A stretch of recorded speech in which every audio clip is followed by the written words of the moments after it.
শেষ দুই টি-20-র জন্য 15 সদস্যের দল ঘোষণা করেছে বিসিবি। দলে ফিরেছেন সৌম্য সরকার।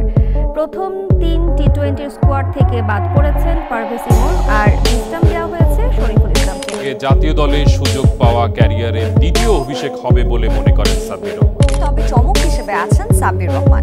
রাখা হয়েছে সাইফুদ্দিন ও ইনজুরিতে থাকা সোহেলকেও। We all know UAE is hot condition all the time, so we know that, and we adjust.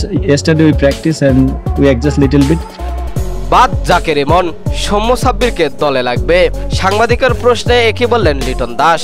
দর্শক, বিস্তারিত জানতে ভিডিওটি না টেনে একেবারেই সম্পূর্ণ দেখতে থাকুন।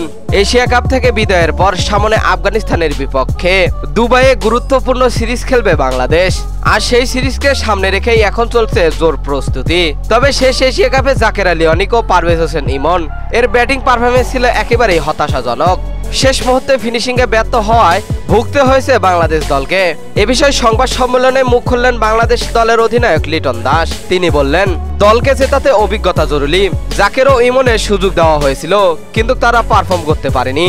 আফগানিস্তানের মতো শক্তিশালী দলের বিপক্ষে আমরা চাই অভিজ্ঞ ফিনিশার। সৌম্য সরকার ওপেনিংয়ে আর সাব্বির রহমান ফিনিশিংয়ে দুর্দান্ত খেলবে। তাদের অভিজ্ঞতা আছে, তারা দুর্দান্ত খেলে। এনসিএলেও ভালো পারফরমেন্স করছে এই দুইজন। সৌম্য ও সাব্বির দুজনেই প্রমাণ করেছে চাপের ম্যাচে তারা বড় শট খেলতে পারে। আফগানিস্তানের বিপক্ষে সিরিজ জিততে হলে সৌম্য সাব্বিরকে দলে লাগবে। লিটন দাসের এই মন্তব্যের পর সমর্থকদের মধ্যে ব্যাপক সাড়া পড়েছে। সবাই চাইছেন আফগানিস্তানের বিপক্ষে আবারও দলে ফিরুক সৌম্য ও সাব্বির।